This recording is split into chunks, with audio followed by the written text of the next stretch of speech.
हमारा वो पॉइंट पर उन्होंने ऐसा बताया कि इनको मालूम था, मालूम होते हुए टीचरों ने, मैनेजमेंट ने और एजेंट ने ऐसा मिलके किए, तो उस पॉइंट के ऊपर कोर्ट ने वो रिजेक्ट किया। हालांकि बेल होना चाहिए था, तो हम लोग हाईकोर्ट पहुंचे हैं इंशाल्लाह, और उम्मीद है कि उसमें हाईकोर्ट में बेल मिल जाएगी। और जो इल्ज़ामात लगा रहे हैं वो इतना आसान नहीं, लेकिन चूंकि एक सियासी मसला है कि बहुत ज़्यादा सरकार का पैसा खाया गया, पैसा मैनेजमेंट ने एक भी पैसा नहीं खाया, लेकिन ये ऐसा बता रहे हैं कि 2-2.5 करोड़ रुपये खाली हैं। कि जो मुल्की हालात हैं उसके पेश नज़र मदारिस और मकातिब को कानूनी रहनुमाई फ़राहम की जाए। जो कानूनी दुश्वारियाँ बाज़ मदारिस मकातिब को पेश आ रही हैं उनका क्या हल है, इन सब पर हम लोग मदारिस और मकातिब के ज़िम्मेदारान को रहनुमाई फ़राहम करें। 17 अगस्त बरोज़ इतवार सुबह 10 बजे से एक सेमिनार रखा गया है हबीब लॉन्स में। नहीं, मैं नहीं आई थी। तुम्हारे कुछ रिपोर्ट वगैरह लेकर आई? नहीं, मैं पहली दफे ये आई है। अब मेरे को ये मालूम पड़ा है कि यहाँ रिपोर्ट देख के गलत बताते हैं। रिपोर्ट क्यों गलत? हाँ, मेरे पास रिपोर्ट है। वो रिपोर्ट रहेगी ना, वही रिपोर्ट बताएंगे तुमको। सफेद जर्रात बढ़ गया तो उसमें तो बोले रिपोर्ट में कुछ नहीं है, सब नॉर्मल आई है। अभी ये कौन डॉक्टर ने सलाह दिया? तुम जो है ना सुबह के टाइम में आना। भाई अभी आए ना, अभी आए ना, अभी इसका जवाब दो तुम यहाँ पे। क्या जवाब दो? इसका जवाब ये दो कि इनको सलाइन कौन लगाया? जवाब देने नहीं बैठे थे यहाँ। तो फिर कौन जवाब देगा? जबरी की जवाब कौन देगा? फिर जवाब नहीं, ये जो रिपोर्ट है उसके हिसाब से बात हो रही। तो फिर ये कैसे दिया तुमने सलाइन इनको? मतलब ये बता रहे कि जब कोई जबरदस्ती करना है चलो लगाए, दे देते एक आध दोस्त, चलो हम पे वो नहीं बोल रहे ना, हमने नहीं बोल रहे सलाइन लगाए कैसे? अरे जब मैं बोल रहा कि नहीं लगाते उसके ऊपर। इस जश्न को अजीम और इनकलाबी जश्न मनाना है, और उसका तरीक़ा ये होगा कि जो बेनमाजी हैं उन्हें नमाजी बनाया जाए, जो जुआ खेलने वाले हैं, जो शराब पीने वाले हैं, उनकी बुरी आदतों को छुड़ाया जाए, जो लड़ने वाले हैं उन लड़ने वालों के दरमियान में सुलह कराई जाए, जिनके हुकूक बाकी हैं उनके हुकूक की अदायगी करवा दी जाए। इस अंदाज़ में हम इस जश्न को अजीम और इनकलाबी बना सकते हैं। 3 कुत्ते इस कदर दौड़ा रहे थे, अंजुमन चौक में कुछ लेडीज़ खरीदी करने के लिए जा रही थी, वो बहुत दौड़ा रहे थे उनको, मगर अल्लाह का एहसान रहा उनको काटे नहीं वो लोग, वो भाग गए। और कुछ जेंट्स हजरात लोगों ने उसको डंडे लेके वहाँ पर डरा करके रोके। उलमा इकराम है, उलमा इकराम का काम दीन की बातें बताना है, लोगों तक अच्छा पैगाम देना है, ये उनका प्रोग्राम है, उन्होंने अपना हक़ अदा किया, हम इससे ज़्यादा बोल नहीं सकते उसके ऊपर। नेता राहुल जी गांधी ने पूरे हिंदुस्तान के अंदर 8 बजे का वक्त तो दिया था कि 8 बजे पूरी पार्टी के जहाँ पे अध्यक्ष है वहाँ पर पूरे 300 से ज़्यादा खासदार लोगों को लेकर उन्होंने जो धरना दिया था, आज उसका असर कहीं ना कहीं हिंदुस्तान के अंदर वोट चोरी के ऊपर कहीं ना कहीं पकड़ दिखने में नज़र आ रही है। क्या इलेक्शन कमिश्नर को कहीं ना कहीं नरम होना पड़ा, तो उसी की एक कड़ी को लेकर हम लोग ने मालेगांव शहर कांग्रेस पार्टी की तरफ से किदवाई रोड से अंबेडकर पुतला और अंबेडकर पुतले से शहीदों की यादगार तक के एक कैंडल मार्च निकाला था, ये उसी की एक कड़ी है। और हमारे नेता राहुल जी गांधी एक अपोजिशन के अंदर ठम लीडर बन के बैठे हुए हैं, और वो हमारी हर बात को मनाने के लिए, पार्टी अपोजिशन की हर बात को मनाने के लिए वो एकदम ठप बैठ के काम कर रही अंदर। और चोरी सुनते आए थे, अब तो लोकसभा के अंदर विधानसभा में भी नोटों की चोरी हो रही है। ये आज हम लोगों को पूरी ताकत से लड़ना है। ये लड़ाई अकेले की राहुल गांधी की नहीं है, ये लड़ाई हर शहरी की है, हर हिंदुस्तान के शहरी की है जो सेकुलरिज्म को मानता है, उसकी लड़ाई यही है। इस सतह पर कायम वफाकुल मदारिस वल मकातिब एक मिसाली प्लेटफार्म है। हमने मदारिस को, मकातिब को इस प्लेटफार्म से जोड़ा है, और अल्हम्दुलिल्लाह कि इसकी सरगर्मियाँ दिन ब दिन बढ़ रही हैं। पिछले दिनों इसकी मीटिंग हुई, उसमें ये बात तय हुई कि जो मुल्की हालात हैं उसके पेश नज़र मदारिस और मकातिब को कानूनी रहनुमाई फ़राहम की जाए।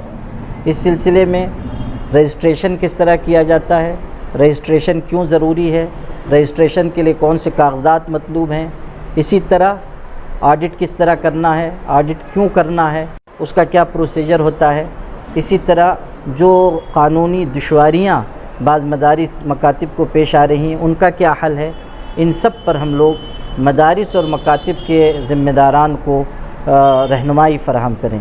अल्हम्दुलिल्लाह इस सिलसिले में 17 अगस्त बरोज़ इतवार सुबह 10 बजे से एक सेमिनार रखा गया है हबीब लॉन्स में, और वहाँ इंशाअल्लाह ये प्रोग्राम माहिरीन क़ानून के ज़रिए रहनुमाई इस प्रोग्राम और सेमिनार के ज़रिए फ़राहम की जाएगी।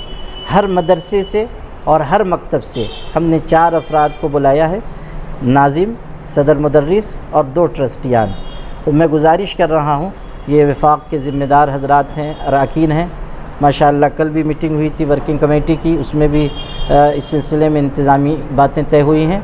हम गुजारिश कर रहे हैं कि हर मदरसे से और हर मकतब से 4 अफराद 17 अगस्त के प्रोग्राम में ज़रूर शरीक हों। याद रहे 10 बजे से प्रोग्राम शुरू होगा। कई वकला हैं जो इंशाअल्लाह रहनुमाई देंगे। हज़रत मौलाना मोहम्मद इदरीस अकील मिल्ली क़ासमी साहब सदारत फरमाएंगे, और अल्लाह ने चाहा तो हम लोग रहनुमाई के सिलसिले में कुछ कागज़ात भी फ़राहम करेंगे, और आइंदा अगर कोई क़ानूनी दुश्वारी आती है उसको किस तरह हल किया जाए इस पर भी रोशनी डाली जाएगी। हमारी ये कोशिश है कि हम मदारिस और मकातिब को ज़्यादा महफूज बना सकें, और उनको जो दुश्वारियाँ आइंदा पेश आ सकती हैं अभी से हम उसकी हिफाजत का इंतज़ाम कर सकें।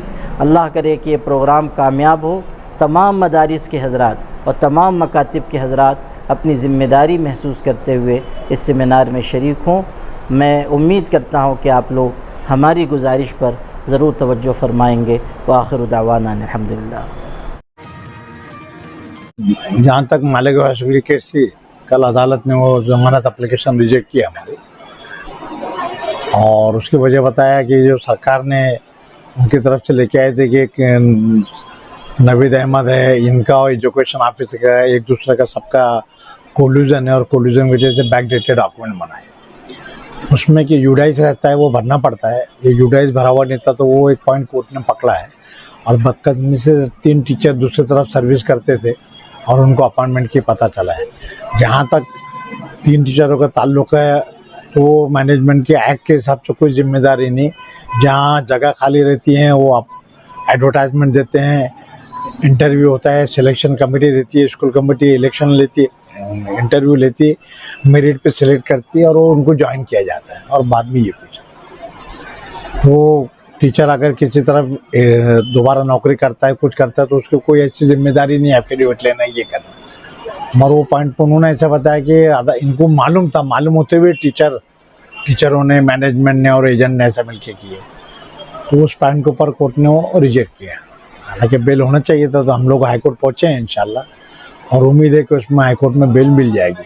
और जो इल्ज़ामात लगा रहे हैं वो इतना आसान नहीं, लेकिन चूंकि एक सियासी मसला है, आप देखेंगे कि पहले क्रेडिट्सों में ये रोहिंग्या के निकाले, बाद में उन्होंने ये निकाले, तो देवरे बोल के जो है उन्होंने बोले कि ये बहुत ज़्यादा सरकार का पैसा खाया गया। पैसा मैनेजमेंट ने एक भी पैसा नहीं खाया, लेकिन ये ऐसा बता रहे हैं कि 2-2.5 करोड़ रुपये खाली है। देखिए, जो टीचर का अपॉइंटमेंट हुआ है, टीचर को कोर्ट ने सैलरी दी, सैलरी टीचर को मिलती है, वो टीचर लेता है। उसका जो डिफरेंस का पैसा आता है, मतलब जैसे वो 12 साल से काम कर रहे हैं, लेकिन अप्रूवल लेट आया, पैसा अब मिला, तो जाहिर है 12 साल काम किया तो 12 साल का मेहनताना मिलेगा। तो ऐसा कई इल्जाम नहीं है कि वो मेहनताना मैनेजमेंट ने ले ली, टीचर का खुद निकाल ली और हमको नहीं दी, बोल के ऐसी कोई तकरार नहीं। अब उसमें जो एक टीचर बता रही है कि भाई मेरी सीनियरिटी थी, मेरी सीनियरिटी को इन्होंने मुझे नहीं बनाते हुए दूसरे टीचर को बना। तो अगर सीनियरिटी थी, तेरे साथ जुल्म हुआ है। हमारे को स्कूल में जो स्पेशल सब्जेक्ट रहते हैं, जैसा साइंस है, अरिथमेटिक है, मैथ्स है, वो टीचरों की ज़रूरत थी बोल के वो टीचर एक्स्ट्रा ली गई। और ये जो टीचर है जो सब्जेक्ट के, वो वैसे सब्जेक्ट के कई टीचर इसलिए नहीं लिए। अगर उसके साथ जुल्म हुआ तो उसको एजुकेशन ऑफिसर को कंप्लेंट करना चाहिए था, या स्कूल ट्रिब्यूनल में जाके अपील करना चाहिए था। और ये कब बता रही है, वो 12 साल पहले से, तो 12 साल तक वो खामोश क्यों बैठे थे? अच्छा, उसमें भी ऐसे एक ही दिन अपॉइंट में नहीं। इनका ऐसा कहना है कि ये सब 24 में अपॉइंट हुए और बैक डेटेड। अब उसमें अटेंडेंस रजिस्टर है, टाचन बुक है, और कई भी चीजें, इतना पूरा रिकॉर्ड है, लेकिन पुलिस ऐसे के पूरा का पूरा रिकॉर्ड बोगस। अब इसके लिए सिर्फ 3 चीज बता रहे कि यूडाइस एक नंबर रहता है, उसमें सब टीचरों का इंदराज रहता है। वो इंदराज नहीं है, इसके मतलब ये ऐसा मफहूम निकाल रहे हैं, हालांकि वैसा नहीं है। बोले हाईकोर्ट में भी ऐसा मामला ये दिख रहा है कि बोले हाईकोर्ट में भी हो सकता है जामीन रिजेक्ट हो जाए। जरूरी नहीं ऐसा, हर चीज जो रहती है ना। अभी सिटीजन में कैसे मिली फिर जमानत? मैं वकील था उनका भी, इसमें भी मैं वकील था, हमने पूरी मेहनत की। तो हर केस की नोयत अलग रहती है, ये केस की नोयत अलग थी।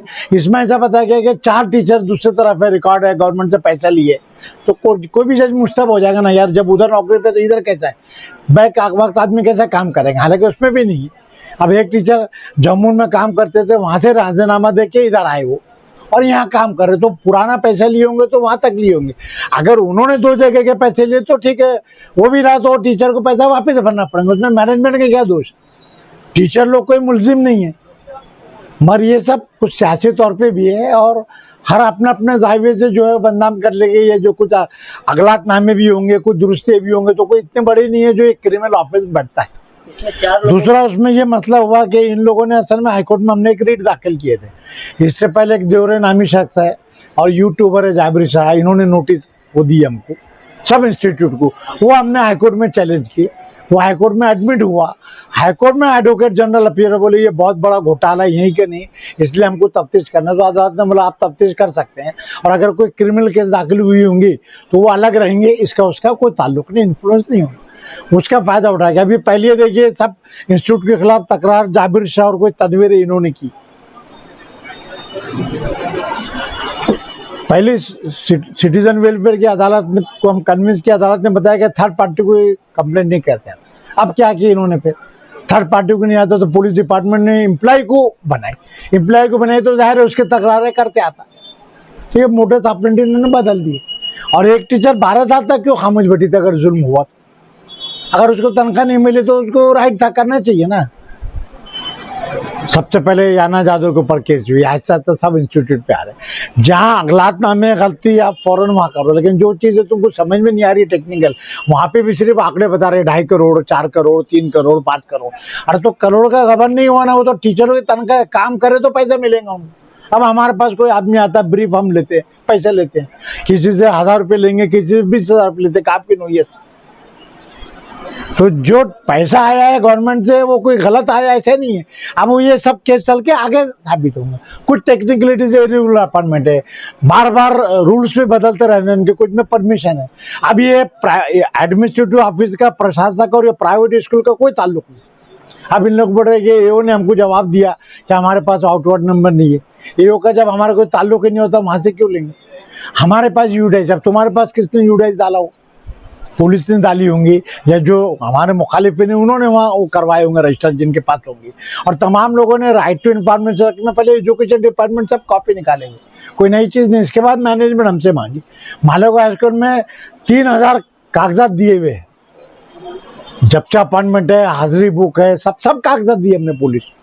हमने तो कोई चीज़ छुपाई नहीं ना, गलत है तो जो गलत होगा अदालत देखे। और आज भी अदालत में ऐसे कि प्राइमा पेज ऊपर जो इल्जाम दिखते इसलिए इनको एंटीसिपेटरी बेल नहीं देता, और रेगुलर बेल में और पेज की जमानत में फर्क पड़ता है। अभी हाईकोर्ट में रिजल्ट दाखिल कर दिए कि नहीं, अभी दाखिल करेंगे। असल में अब कल ऑर्डर हुई, हमको नकल चाहिए, नकल मिलेंगे, फिर जाएंगे। फिर अभी परसों शनिचर इतवार छुट्टी आ रही, तो इंशाल्लाह 2-4 रोज में केस निकलेगा। आरोपी की तरफ से अपनी वकील लेंगे? नहीं, इसमें हम मुख्तलिफ वकील थे, वासिफ साहब थे, आरिफ वकील थे, मैं जो चेयरमैन है और हेडमास्टर उनकी तरफ था। सभी वकील ने अपनी तरफ से पूरी कोशिश की है, लेकिन बहरहाल जो रिकॉर्ड पे था उस हिसाब से अदालत ने हमको बेल नहीं दिया है। वो हाईकोर्ट के, और इंशाल्लाह हमें उम्मीद है कि हाईकोर्ट से जमानत हो जाएगी। आज भी तस्वीर वाला का तो आज जो मैटर एडजन हो गया, कोर्ट ने 20 तारीख को रखा है मसरूफियत की वजह से। बिस्मिल्लाहिर्रहमानिर्रहीम। लगभग 1 महीने से हारून अंसारी हॉस्पिटल की शिकायतें एक जैसा हर 2 दिन के अंदर, हर एक दिन के अंदर 3-4 कॉल के इस तरीके से कि हारून अंसारी हॉस्पिटल के अंदर जो है डिलीवरी के लिए हमको धुलिया भेजा जा रहा है, सिविल हॉस्पिटल भेजा जा रहा। उसके बाद टाइफाइड को जो है, टाइफाइड की रिपोर्ट को भी एक मालूम ये पड़ा कि सुबह का डॉक्टर बोलता टाइफाइड है, और जो दोपहर के बाद का जो डॉक्टर आता वो बोलता टाइफाइड नहीं है। तो ये हॉस्पिटल में चल के आ रहा है। मैंने हेल्थ ऑफिसर से लगभग 1.5-2 महीने से उनसे टाइमिंग मांग रहे हैं कि हारून अंसारी हॉस्पिटल का विजिट करो, लेकिन वो विजिट करने के लिए तैयार नहीं। इसकी क्या वजह है? अभी मैंने स्टाफ से यहाँ आकर पूछा कि शहर का आयुक्त तो इस हॉस्पिटल में कब आया, तो उन्होंने कहा कि 6 महीने के लगभग हो गया। उनकी खुद ज़बानी है कि शहर का आयुक्त तो ये हॉस्पिटल को देखने तक नहीं आया कि ये हॉस्पिटल में क्या कर रहा है। हेल्थ ऑफिसर ने ये सच कह के बताना कि वो इस हॉस्पिटल में कितनी बार विजिट के लिए आई। आज जितना मसाइल इस हॉस्पिटल के अंदर मैं बयान नहीं कर सकता कि ये हॉस्पिटल के अंदर इस तरीके की सूरत हाल चल रही है कि स्टाफ की कमी है। अरे जब स्टाफ की कमी है तो शहर के अंदर बहुत से ऐसे डॉक्टर्स बेरोजगार है, आप उसकी प्लेसमेंट निकालो। यहाँ तक कि हमको ये मालूम पड़ता है कि प्लेसमेंट के नाम पे भी अलग से पीछे से पैसा लिया जाता कि भाई किसी को अपने ताल्लुक वालों को भर्ती करके उनको पैसा लिया जाता। तो ये कहाँ का इंसाफ है? क्यों आयुक्तों को पगार नहीं मिलती क्या हेल्थ ऑफिसर को पगार नहीं मिलती क्या? हेल्थ ऑफिसर से हम एक जैसे यही बात करेंगे, आप विजिट क्यों नहीं करते? वो हमसे एक ही बात कह रही है कि भाई मेरी एसआईटी की जो है मैं, अरे वो तेरा एसआईटी का काम उनका थोड़ी है, एसआईटी का काम तो एसआईटी के लोग करेंगे ना। लेकिन जो हेल्थ ऑफिसर जो शहर की बनी हुई है तो उनका काम है कि हॉस्पिटल की विजिट करे। यहाँ स्टाफ नहीं, एक्सरे 2 बजे तक चलता, अनोखा हॉस्पिटल, बोले 11 बजे शुरू होता, 2 बजे जो है ख़त्म हो जाता। तो ऐसा है क्या? 1200 करोड़ का बजट रखने वाली कारपोरेशन एक हारून अंसारी हॉस्पिटल नहीं चला सकती क्या? दवा भी मैंने वहाँ पे विजिट किया, 4 से 5 किस्मों की दवाएं। ये क्या चल रहा है? मैंने अभी डिप्टी सीएम साहब से बात किया, उन्होंने कहा कि वहाँ की पूरी रिपोर्टिंग कर वहाँ पर लेकर आओ और मैं इनकी कंप्लेंट करूँगा वहाँ पर। शहर का आयुक्त तो जो है संडे के दिन जो है रोड के लिए जो है विजिट के लिए निकलता, 6 महीने होने के बाद भी कमिश्नर ने यहाँ की विजिट क्यों नहीं किया? क्यों? मैंने उनके कान पे भी बात डाली लेकिन करने को तैयार नहीं। अभी बजट आया, यहाँ पे वैकेंसीज निकालना चाहिए, यहाँ पे पेशेंट को राहत मिलना चाहिए, कमिश्नर का इस तरह भी ध्यान, हाँ कमिश्नर का ध्यान किस तरफ है फिर? और हेल्थ ऑफिसर की जिम्मेदारी ये है कि वो यहाँ पर आकर विजिट करे कि स्टाफ क्या है। यहाँ पे देखो, मैंने सबसे पूछा, यहाँ स्टाफ की भी कमी है, यहाँ पे गार्ड नहीं है, यहाँ पे और अदर टेस्ट होते नहीं। अभी जो है वो अपना जो खून टेस्ट करते हैं वहाँ पर मैं काफ़ी टाइम तक खड़ा था, वो भी गैर हाजिर है। यहाँ पर जो मेन माजी डॉक्टर, मैं भी उनका 1 घंटे से वेट करा, वो भी यहाँ पे 2 बजे से जो गए हैं अब तक आए नहीं। मैं उनके इंतज़ार करते करते थक गया। उसके बाद ये विंडो भी लेट खुलती है। आज जितने भी लोग हैं, मैं खड़े हुआ तो मुझे पूरे क्राउड ने घेर लिया, उन्होंने अपनी परेशानियाँ बताई कि शहर के अंदर के लीडर मर गए क्या, आजी माजी कर क्या रहे हैं। मैं दोनों को बोल रहा हूँ, सिर्फ एक दूसरे को बोलना, एक दूसरों की बुराई करना, और आवाम इन्हीं को वोट क्यों देती? आवाम ने इनका बायकाट करना, एक नया प्लेटफॉर्म बनाना, क्योंकि अब समझ में आ गया ये सिर्फ एक दूसरे की बात करने पे मुलव्विस हो गए, लेकिन शहर में इनका काम जीरो। इतना अच्छा स्ट्रक्चर का हॉस्पिटल बना लेकिन अंदर से पूरा खोखला है, बाहर से मजबूत है लेकिन अंदर से खोखला है। एक डॉक्टर यहाँ पे कहता है कि बाहर के डॉक्टर वाले जो है चोर है, वो लोगों को गलत रिपोर्ट दे रहे, वो पैसा कमा रहे, और यहाँ की रिपोर्ट जो सही है। अरे भाई, तुम्हारी रिपोर्ट, एक टाइफाइड के पेशेंट की रिपोर्ट चेक किया तो एक डॉक्टर बोलता है सुबह का कि इनको टाइफाइड है, 6 सलाइन देना है, उसके बाद दोपहर का डॉक्टर बोलता है कि इनको टाइफाइड नहीं है। तो ये क्या चल रहा? क्या ये जो है पैसे के बेस पे लगाए हुए डॉक्टर है कि काबिलियत के बेस पे लगाए हुए? इसकी भी चौकसी होना। और ये लेटर मैंने टाइप किया है, इसके अंदर 5-6 पॉइंट है। मैंने ये टाइप किया कि जब हेल्थ ऑफिसर इस शहर के अंदर काम नहीं कर सकती तो कमिश्नर ने ऐसी हेल्थ ऑफिसर को जॉब से निकालना, और काबिल हेल्थ ऑफिसर जो एसआईटी की चीज़ें छोड़कर हॉस्पिटल का जो उसका रूल है, जो उसकी कुर्सी है, उस पर काम करे। ऐसे अगर हेल्थ ऑफिसर को यहाँ नहीं लगाती तो मैंने इसके अंदर लिखा कि 1 तारीख को जो है बेकरी वाला कारपोरेशन गेट के बाहर धरना आंदोलन करेगा। अगर इस तरीके का प्रैक्टिकली करूँगा। इसके अंदर और भी है, रजापुरा रोड है, ये जो रोड है ये भी ख़राब है हॉस्पिटल की तरफ आने वाला। उसके बाद जहाँ भी ड्रेनेज का काम हो रहा, गड्ढा खोद दे रहे, वो रोड बनती नहीं। तो कमिश्नर कर क्या रहा? 1200 करोड़ के घर लेके जाएगा। ये सारे लिखे हैं मैंने 5 पॉइंट। अगर इसमें काम नहीं होता तो ये मैं यकीन से कहता हूँ 1 तारीख के बाद कारपोरेशन के बाहर मैं धरना आंदोलन करूँगा। अब मालेगांव शहर की आवाम से ये कहूँगा कि ये अंधभक्तों का जो है ना, इनको भगाओ। ये मैं फिर कह रहा हूँ, ये लीडर नहीं है, ये गीदड़ है। जब इलेक्शन होता है ये आपके करीब आते हैं, ऐसे लोग का बायकाट करें, और जो भी आपकी तकलीफ है वो हमारे पास आए, इंशाल्लाह हम उनको पूरी तरीके से काम करें।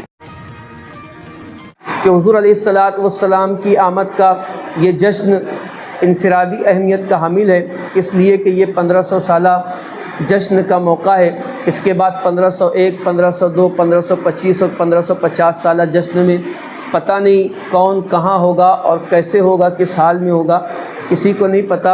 अल्लाह पाक ने हम सबको ये मौका अपने फ़ज़ल से अता फ़रमाया है, तो हमने इस जश्न को अज़ीम और इनकलाबी जश्न मनाना है।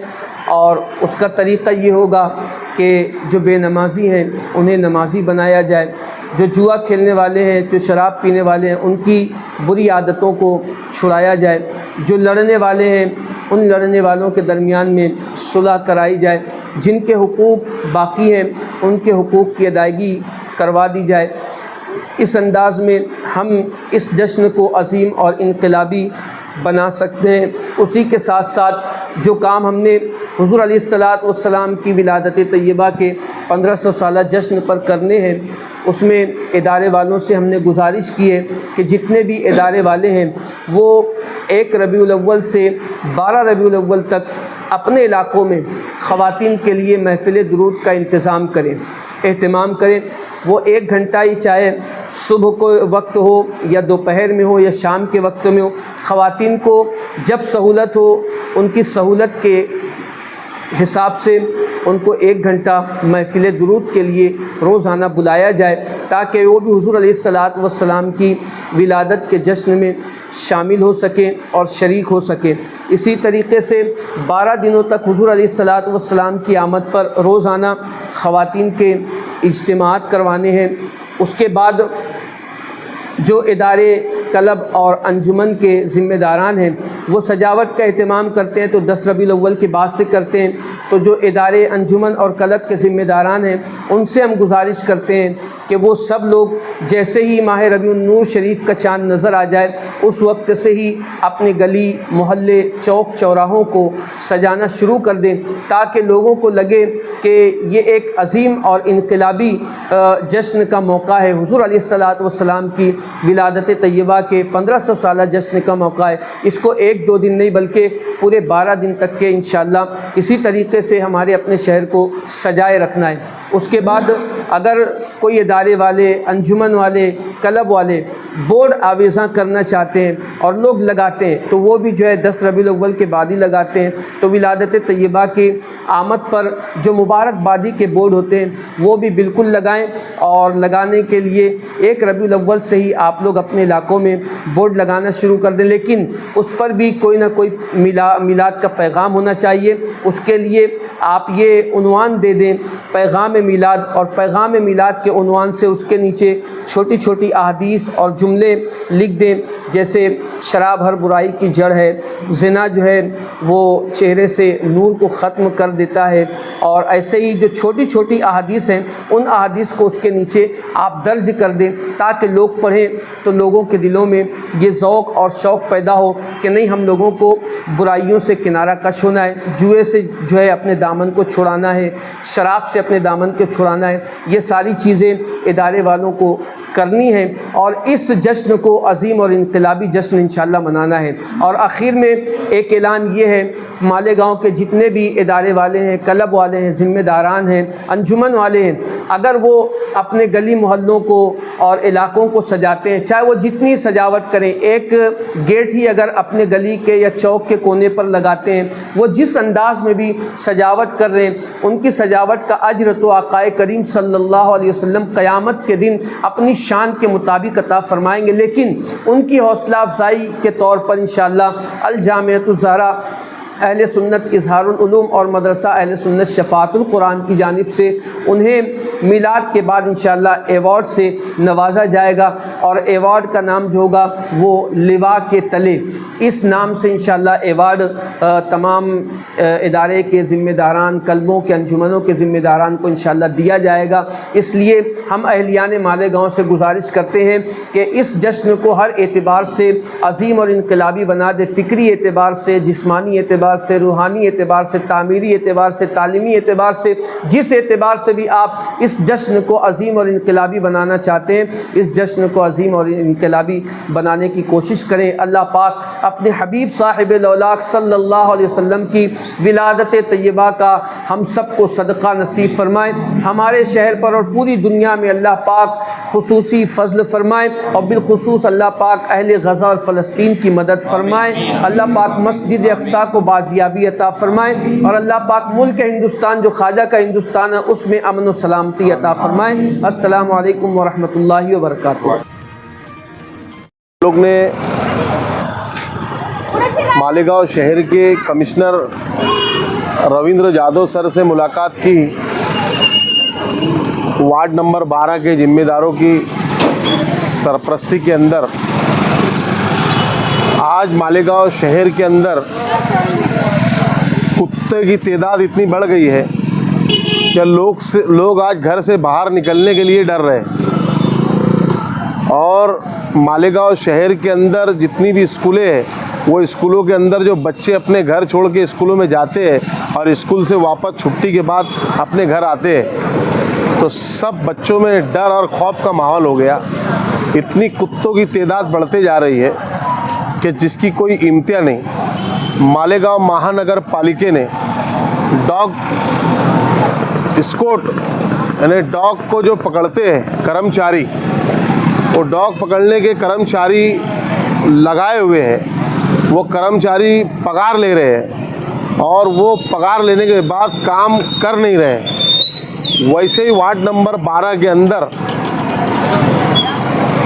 शास्त्री चौक में, नेहरू चौक में, मुल्लावाड़ा रोड पे, काका की गली में परसों के रोज़ 3 कुत्ते इस कदर दौड़ा रहे थे। अंजुमन चौक में कुछ लेडीज़ खरीदी करने के लिए जा रही थी, वो बहुत दौड़ा रहे थे उनको, मगर अल्लाह का एहसान रहा, उनको काटे नहीं वो लोग, वो भाग गए। और कुछ जेंट्स हजरात लोगों ने उसको डंडे लेके वहाँ पर डरा करके रोके। वो लोगों ने मुझको कॉल किया और बतलाया कि सलमान भाई यहाँ पर कुत्ते बहुत हो गए और इसका कुछ इलाज कीजिए।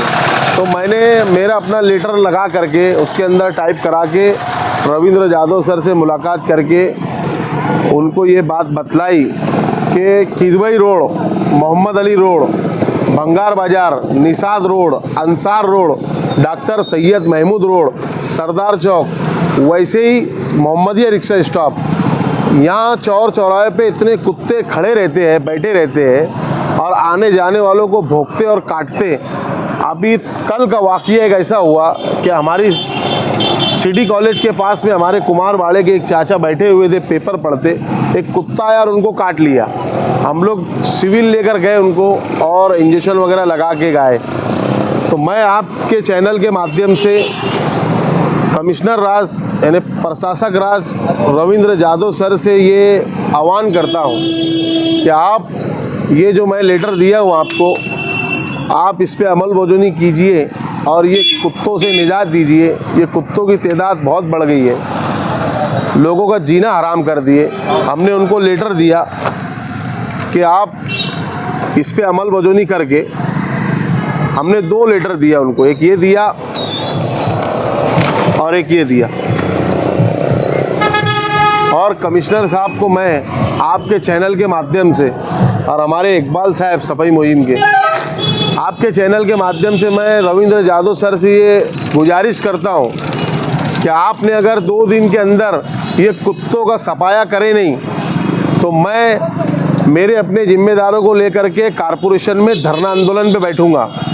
वो जो कुत्ते हम लोगों को काट रहे हैं वो कुत्ते हम पकड़ के लाएंगे और कारपोरेशन के बाहर बैठ के धरना आंदोलन करेंगे। मालेगांव शहर के अंदर बहुत खुशहाली का माहौल है, ये कुत्तों ने लोगों का जीना हराम कर दिया। तो आप लोगों ने जो डॉग स्क्वाड बनाए हैं, जो डॉग पकड़ने के लोग हैं, कर्मचारी है, तो इकबाल साहब को बोल के उनको भेज करके हमारा वार्ड सेव करना चाहिए। मालेगांव शहर के हर चौराहे पे, हर चौक पे कुत्ते हैं और वो हर बच्चों को, मसूरात को, जेंट्स को, बूढ़ों को काट रहे हैं। ये बराबर बात नहीं है, इसमें अमल बजोनी होना चाहिए और कुत्ते उठना चाहिए। नंबर 1 विषय। नंबर 2, आज मालेगांव शहर के अंदर कचरों का मार है, वैसे ही वार्ड नंबर 12 में हर जगह कचरा है।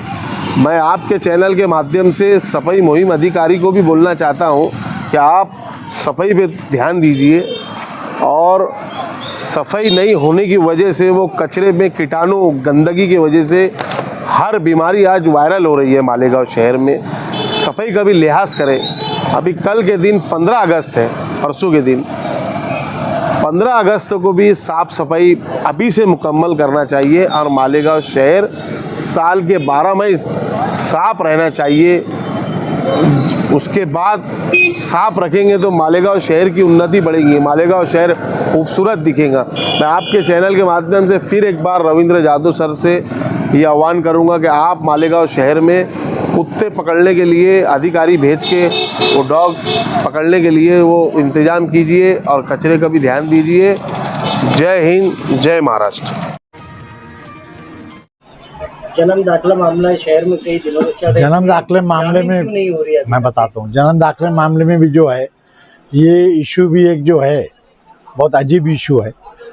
शुरुआत जो हुई है कि यहाँ पे रोहिंग्या और पाकिस्तानी है, 8-6 महीने तक आपको भी हमसे ज्यादा मालूम।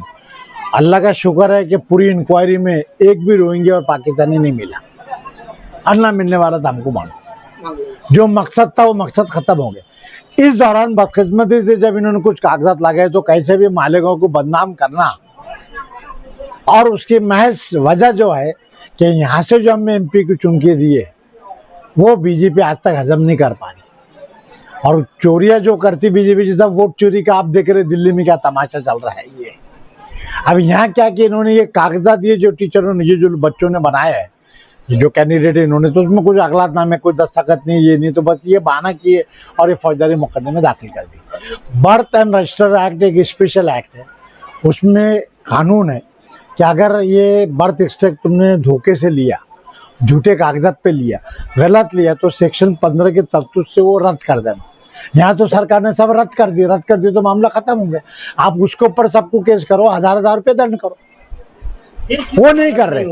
इसलिए नहीं कर रहे कि उन्होंने सेक्शन ये 420 के लगाया जिसमें उम्र कैद है कि बोगस डॉक्यूमेंट बनाए बोले।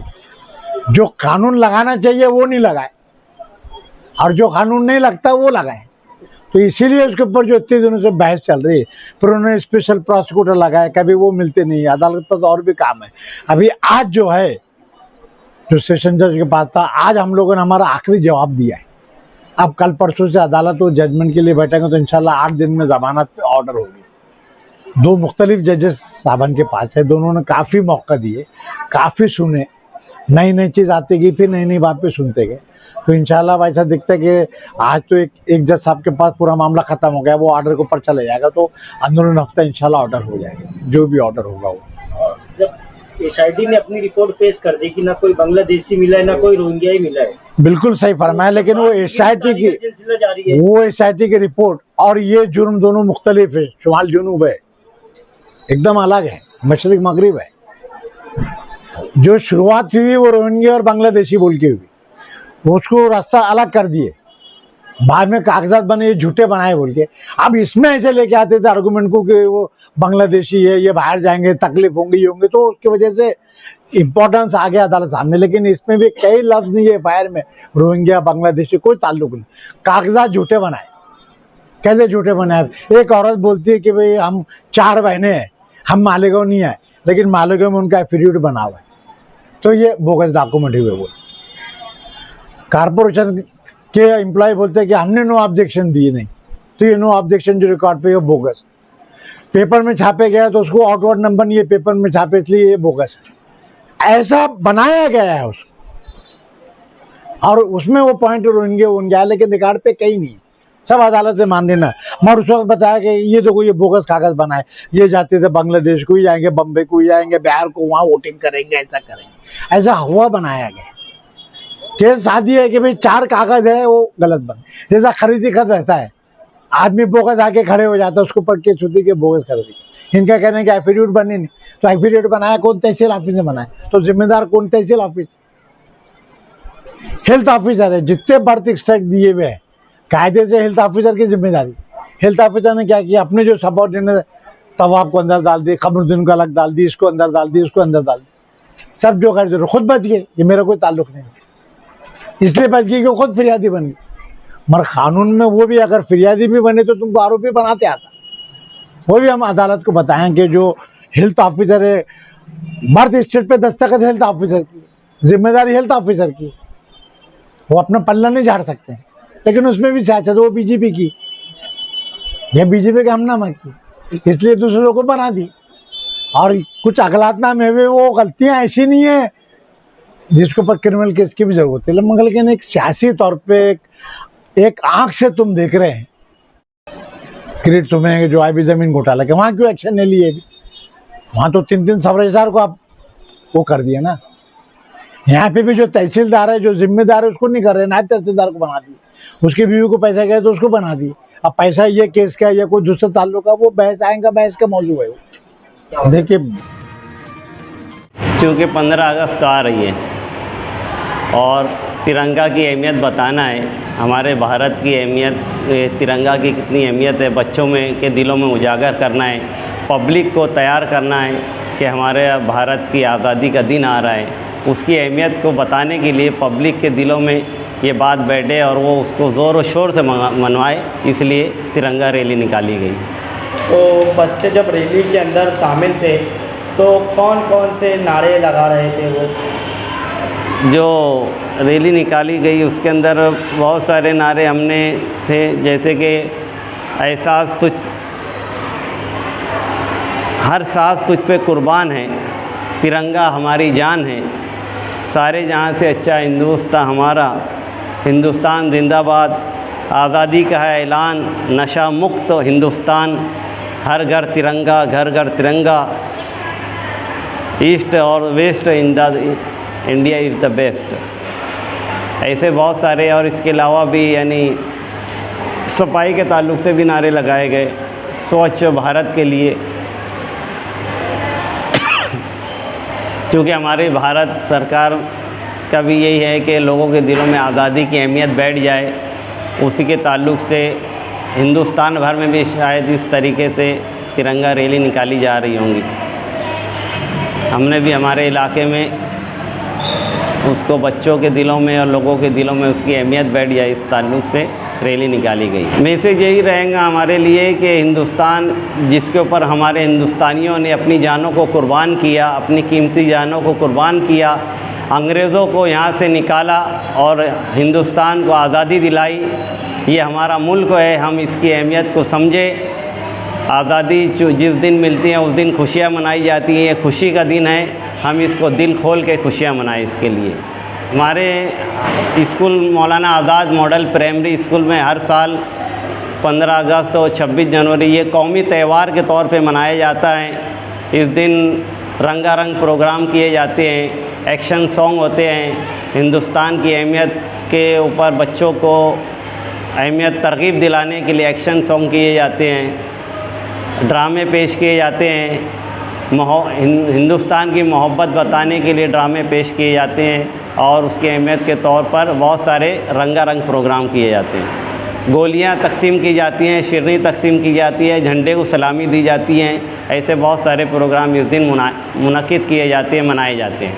जैसा कि सर कल मौलाना उमरान साहब ने एक प्रेस कॉन्फ्रेंस ली थी और उसमें कहा था कि स्कूलों के अंदर जो प्रोग्रामात होते हैं 15 अगस्त पर, 26 जनवरी पर, तो जो नाच गाना और जो गैर शरई प्रोग्राम है तो उन्होंने उसके ऊपर रोक लगाई, तो आप इस पर क्या बोलेंगे?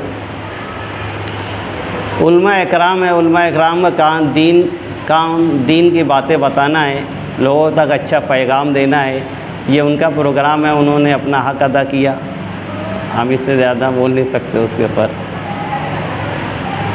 जैसा कि सर 15 अगस्त के दिन नौजवान जो है 2 व्हीलर लेकर ग्रुप बनाकर खूब चिल्ला पुकार, यानी कि गांव में जो गश्त तो करते हैं, तो इनके ऊपर से आप क्या बोलना चाहेंगे? इस तरीके से शोर मचाना, गली मोहल्लों में शोर मचाते हुए पब्लिक जिसमें परेशान होते हैं, ऐसा अमल ना किया जाए।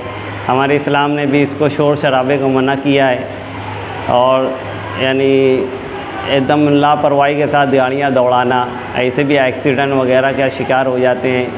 बूढ़े बच्चों का ख्याल रखते हुए हम आज़ादी मनाएं, नहायत सुकून इत्मीनान से मनाएं, उसके जो तरीके हैं सलीके से मनाएं, सलीके से हर चीज़ मनाई जाती है। हम अपने त्यौहार भी मनाते हैं, ईदैन वगैरह, इस तरीके से धूम धाम करते हुए मनाना, शोर मचाते हुए गाड़ियाँ चलाना ये मुनासिब नहीं है। सर 15 अगस्त के दिन ये भी देखने में आता है कि जो नौजवान होते हैं वो 14 अगस्त की रात में गाड़ी के कुछ साइलेंसर निकाल लेते हैं और उसकी आवाज़ जो है बहुत बुरी तरीके से आती है और वो गाड़ी दौड़ाते हैं ऐसे। ये मुनासिब नहीं है इस तरीके से करना। शुक्रिया।